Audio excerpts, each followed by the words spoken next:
On the 40th episode of the Vero Beach Social Media Pop-Up Podcast, we talked to Megan McFall and Ron Terperzer with the Healthy Start Coalition about the 14th annual Dancing with Vero Stars event coming up on May 16th. You're going to want to give it a listen. You're going to love it. I guarantee it. Here we go. All right, everybody, welcome to the 40th episode of the Vero Beach Social Media Pop-Up Podcast. I'm here at the Healthy Start Coalition with Megan McFall and Ron Terperzer, and we're going to talk today about Dancing with Vero Stars, one of my favorite events in the community. And thank you guys for letting me do this with you. Yeah, thank you. I know I walked in and you were thanking me, but as you know, I'm super passionate about not only the event, but the organization that it supports. And I'm excited to let the viewers know, or listeners, I guess if you're listening, all about this wonderful event. It's May 16th, yes, 2026. Yes. It's a Saturday. It's at Riverside Theater. Yes. And it's, in my opinion, the biggest event in the community. Yeah. Hands down. We've heard Hands that. down. We've heard that before. Yeah. So it's a who's who of folks that come and support Healthy Start Coalition. And the first thing I want to ask is, how many dancers do you have? You don't have to name them all. I know it's tough to remember them all.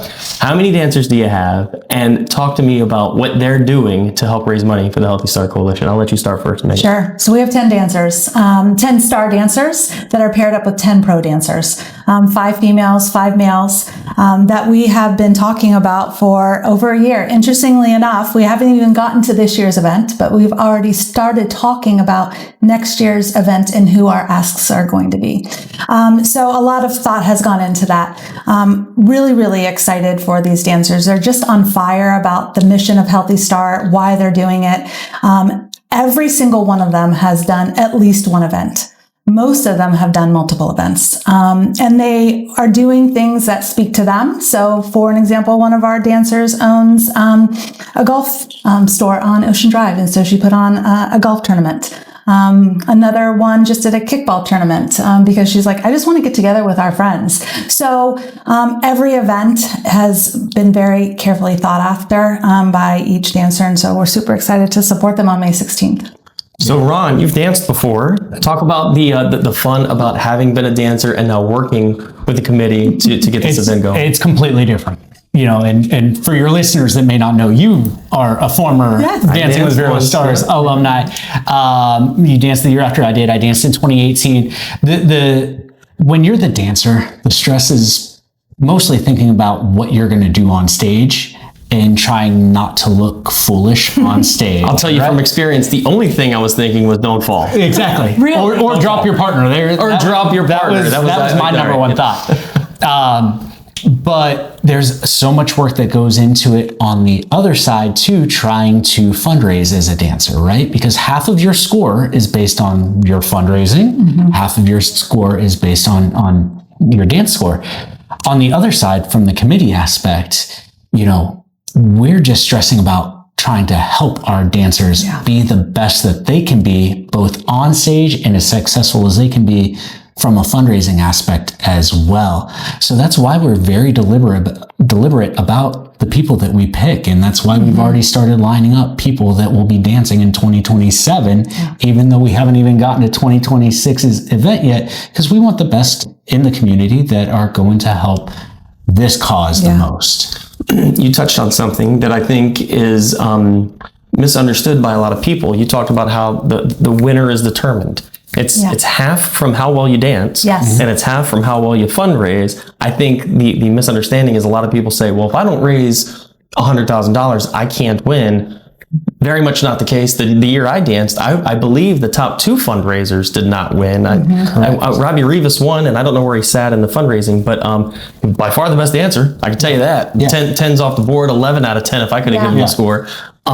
So talk a little bit about that, the misunderstanding about that. If you're thinking about dancing, but you don't want to because you don't think you can raise the money, let's get into that a little bit. We generally, when we meet with potential dancers and they're pretty well committed, but they're stressing about that, we'll generally tell them, if you're in the top 4 to 5 of each, you've got a legitimate chance to win the overall event. You know, if you're the highest fundraiser, but have the worst dance score, chances are you're probably not going to win, and vice versa. Mm-hmm. But if you're in the top 4 or 5 in both of those, you legitimately have a good shot to win the coveted Mirabal trophy. Yeah. And I remember I was somewhere in the middle of all of this. I don't know my exact, I was 4th or 5th in score and maybe 5th or 6th in fundraising. And the bottom line is I had a lot of fun. Right. Yeah. I raised a little bit of money for a great organization. And again, it was helping the moms and helping the babies of Indian River County. It was really helping the organization. Megan, do you want to go a little bit into what the fundraising for this event actually goes to? Sure. In the nonprofit world, there are 2 buckets of money. There are restricted funds, and those restricted funds basically tell us to the penny what we can spend our money on. And oftentimes those restricted funds do not give us the ability to get tangible items or things that families may need. This event gives us unrestricted dollars. So it gives us the ability to find out, what do these families need? How can we support them? And for us to be able to get those items, build those programs to go ahead and support these families. We would not be able to do what we do without dancing, by far. I think about our community baby showers that we just implemented 2 years ago. Every single quarter, we are looking in the community at where our poorest outcomes are related to maternal child health. And we are popping up community baby showers. And coming into that community, you don't have to be a part of Healthy Start, but we wanted to show you that we are here to help you. And we hand out hundreds of diapers and car seats and wipes and pack and plays and swings and, anything that you can think of related to women and children and dads. You can't forget about dads. So that's what this event does. The other thing that I love about this event is it gives us 10 new ambassadors every single year for our program. Oftentimes when dancers are walking into our office, if they've heard about Healthy Start, they have a misconception about Healthy Start. They think that Healthy Start is just for the underserved or the uninsured or the Medicaid population. And that's not the case. The case is that we are here for everyone. And we have 8 different programs that can go ahead and help support wherever you are in your walk in, pre-pregnancy, pregnancy, and raising a little one. So those are the things that I love about this event, of not just what we can get for our families, but also the exposure in the community. It's funny, when I was asked in 2018 if I wanted to dance in this thing, my immediate response was no. I was like, I don't have the time. I don't know anything about the organization, And Adam Churzan at the time, he was on the committee. He says, well, I think you should go meet Andrea Berry, who was your predecessor. Yeah. And so I came in this actual office and I sat and I chatted with her for probably an hour, and then we walked around and she showed me everything, and I turned my no into an emphatic yes. I love that. It was, I have to help. I can't say no at this point. I mean, this organization is unbelievable. They do touch every single mother in this county. Every single baby, is some sort of a recipient of something that Healthy Start has done. And you're right. People don't understand that. And when you get 10 dancers to come in, they're talking to their friends about it. And now you got people coming to the event that maybe never heard of it before. And now they know. And it really is kind of a snowball effect to help your nonprofit. Ron, how did you get involved originally when you became a dancer? Yeah, kind of the same thing. I was asked from, it was actually Karen Franke, who is a former committee chair for the event, reached out and said, is this something that would interest you? Like you, I knew nothing about the organization. I had heard of the event, came in, met with Andrea, and same thing. Once you sit down and you learn about the organization, it's impossible to say no. And that's the beautiful thing about it, kind of expanding on what Megan said. After this year, that's 14 years worth of Dancing with the Vero Stars, 10 dancers. Yeah. We've got 140 ambassadors for the organization out in the community. This year, we have the youngest ever competitor. Yeah. He just turned 21. Yes. Oh, wow. So that's a whole new audience of people coming into those years where they're going to start families, that this event is touching because we're able to bring on somebody at that age. So talk to me about this 21-year-old that's doing this event. This is wild. Justin Stellage. He owns South Beach Pizza 2. Oh, I know this kid. Yeah. Okay. Yeah. Really, really enthusiastic about the event. Great pizza, by the way. We go there. I love that. Yeah, and that's the thing. It's funny. Like, sometimes you don't even realize people in the community that are doing this, right? And that's the really cool thing. And now you go, oh wait, that's that guy, I'd love to help him out. So Yeah, he was so enthusiastic when he came in and ready to jump right on board at 20 years of age. Yeah. And just kind of mission driven to help with the event.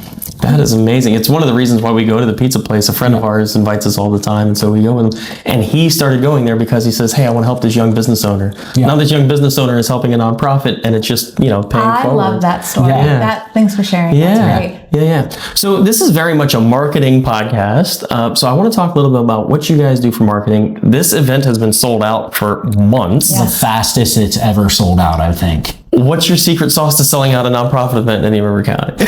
I'm going to give all the credit to the dancers, to be completely honest with you.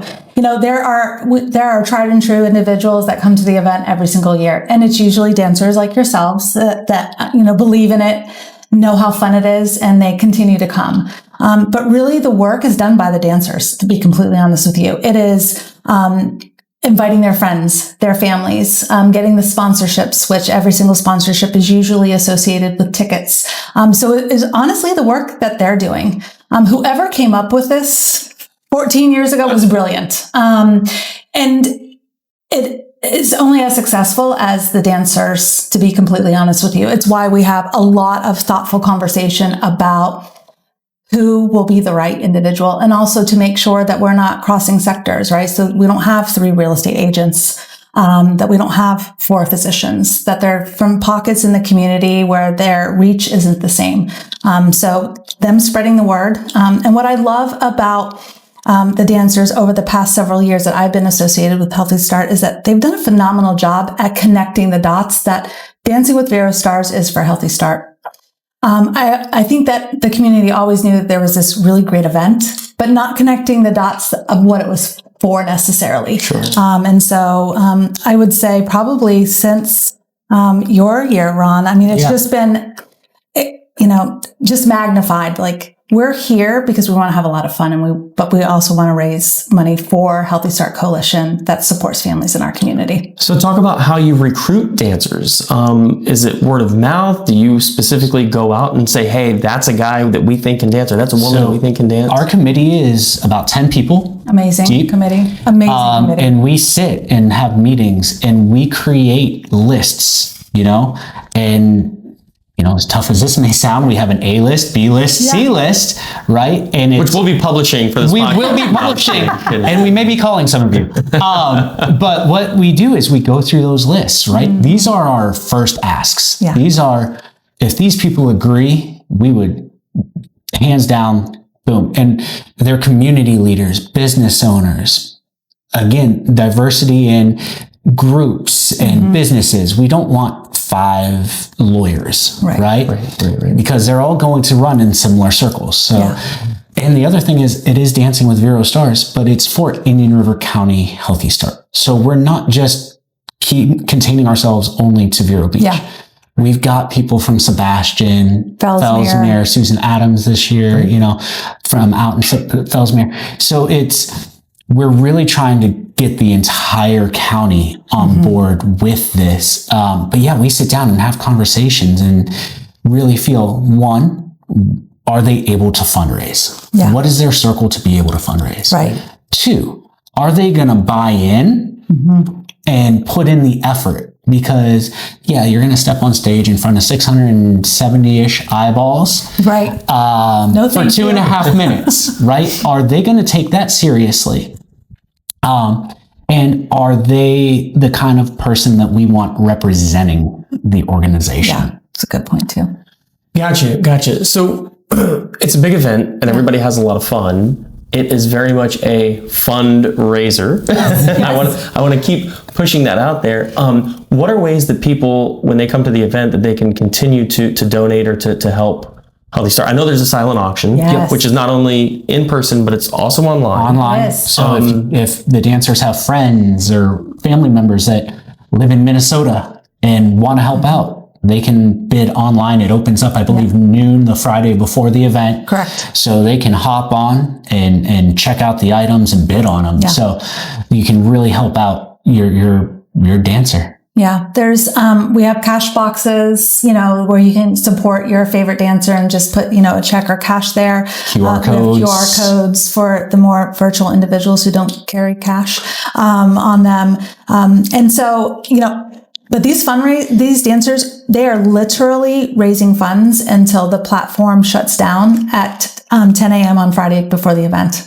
And then that's when our platform closes to our One Cause, which is the silent auction platform that we use. And then everything goes through that platform. So there's multiple ways to continue to give throughout the evening of the event. And interestingly enough, we don't even know who the highest fundraiser is until 3 minutes before we walk on stage to go ahead. I was going to say, I remember Martha Redner and Kelly Donovan getting checks with multiple figures on them dropped in their box during intermission of the year I danced. And I'm like, because we close out the silent auction and all donations about 10 to 15 minutes before we're back on stage.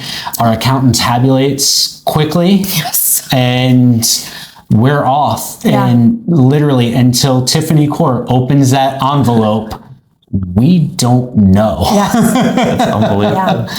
I want to talk a little bit about your partnership with Riverside Theater. Now, it's been there for a long time. As a matter of fact, I didn't know this until about a year ago, but the event began at the Elks Lodge, I think.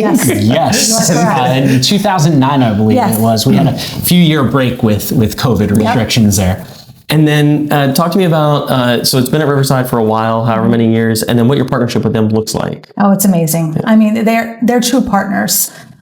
They are in it from the very beginning, from the moment that they give us the date that we can have the event, because we are at the mercy of them, right? They run a very strict timeline with all of the phenomenal shows that they put on. So from the moment that they provide us with the date until, actually the Sunday that we close, because we're not done after Saturday night. We have to. Oh, you mean you don't just pack up and go home? No, we're back there on Sunday, often on Monday. Making sure that everyone gets their silent auction items and that we're cleaning up. Their staff are phenomenal. We could not do what we do without them. From the people who are running the front end and the ticket office to the backstage, and just the brilliance of their team and the professionalism of the show that is put on by them, and their volunteers. I mean, it's a true partnership, and we feel very thankful that we're able to be there. To have a professional theater like that in our town, and then to be able to partner with them and what they can offer to us technically, hands down, makes it the venue that we need to have this event at. So the event is May 16th. Yes. What time can people get there? Like, when the gates open? So, as we were talking earlier, it is the same weekend as the air show this year, and there is the Under the Oaks meet and greet with the Blue Angels that night. So we did actually bump everything up an hour. Parents will like this. Parents will like this. An earlier date night. That's right. But everything, we're going to open up at 4:00. Yeah. With the red carpet arrival of the dancers starting at 5:00. Okay. So my advice would be to get there early. Yes. Get your parking spot early, so that you can come in, you can cheer on your favorite dancers at the red carpet. If you remember, that's a really exciting event, up close and personal with your fans, right? John Moore will be there asking some questions on stage out in the loop. But it is a fun, glitz, glamour, Hollywood type of shindig. Yeah. It is a first class event. I mean, it really is. It's a suit and tie, I mean, tuxedo if you got it type thing. Right. The red carpet thing is really cool. Again, not only as a former dancer, but more recently, more often as a spectator. It is really cool. And you'll be surprised if you show up to support a dancer, you're going to know another dancer or two. You're going to have another friend or two that's there. And then in the crowd, you're going to see people that you haven't seen in a while. And it really is the type of event. Social event of the Vero Beach calendar. Yes. That's how you guys should start taglines. That's a great, yes, thank you, Curtis. The last thing I'm going to ask is, I know that you guys, you talk to your dancers about setting up Facebook and Instagram profiles and having them run with those. Do you see certain dancers that are great with that? What's some advice that you can give future dancers for that? Talk to us about that a little bit. I think tagging us, right? Tagging us every single time. Collaborating with us. we put it on our regular Healthy Start social media. We also have a Dancing with Vero Stars social media that one of our committee members, Nikki Maslin, helps run. So it's the collaboration. And the more you are posting, the more people are hearing about it. The more people, I really think that that's why we're sold out so quickly this year. I will say this year's group as a whole has used social media to their advantage more than any other year. Yeah. And you sold out quick. And we sold out in record time. I have a funny feeling we might even see some numbers just based on the events, based on everything that has come in. All of our sponsorships sold out. They used social media to pitch sponsorships, to pitch all of these events that they've had. And it has helped our social media grow through their use. And we had dancers create social media accounts that didn't have their own social media accounts. There's one dancer just for this. I don't have social media. We're like, you're going to want to get it. I promise you. You're going to want to get it. And even if you're not the one that's running it, you have kids. I know that you have, children who are my kids' age. Have them run it. And he understood the assignment. He got some pages. And so they have used that to their advantage for sure. Love it. Love it. So tickets are sold out. Tickets are sold out. Sponsorships are sold out. Yeah. What can the people that are listening and watching this do to help Healthy Start Coalition, whether it's for this event or not? What can they do? That's a really great question. Reach out to the dancers, see if they have any tickets that they're holding on to and still for sale. I would love anyone to come into the office. Oftentimes when you see, just as you did when you came and met with Andrea, you can see the work that's being done, right? You can see our diaper closet that we have and the books that we hand out with every single visit. So come and see. It will make you an ambassador for life. And then just, we're always open to receiving funding. Funding helps us serve more families. Follow the Healthy Start social media links, the Dancing with Vero Stars social media links. Visit the Healthy Start website. There's a link there to the Dancing with Vero Stars website where you can donate directly to your favorite dancer. And jump in the silent auction. Jump in on the silent auction. Follow the Facebook page. The silent auction will be posted at some point. Get on there. Go. Not only are you supporting Healthy Start Coalition, but you might get something cool out of it. Exactly. And the items are spot on this year. Yeah. Awesome. Was there anything you guys want to add about this amazing event? No, I just want to thank you. Thank you for being an ambassador of Healthy Start. Thank you for doing everything that you do in the community. Oh, geez, thanks. You're welcome. Thanks for allowing us to have the airtime today to share about what we do, what we're passionate about. And, we just want Indian River County to be the healthiest version that we can be. And it really starts with moms and babies and families. So what makes our area special. Yeah, absolutely. Yeah. Well, thank you guys very much. I can't thank you enough for everything that you guys do. Again, every single mother, every single child born in Indian River County is a recipient of something that the Healthy Start Coalition is doing. And that's the one message I think I want people to get out of this whole thing. Hey, dancing's fun. It's a great event. But we got to raise healthy kids, and we got to make sure moms are healthy. So so thank you guys again very much for being on this. Curtis, thank you. Thank you. Yeah. So that's the 40th episode of the Vero Beach Social Media Pop-Up Podcast. Thank you guys for watching and listening. Thanks, Megan. Thanks, Ron. And we'll catch you next time.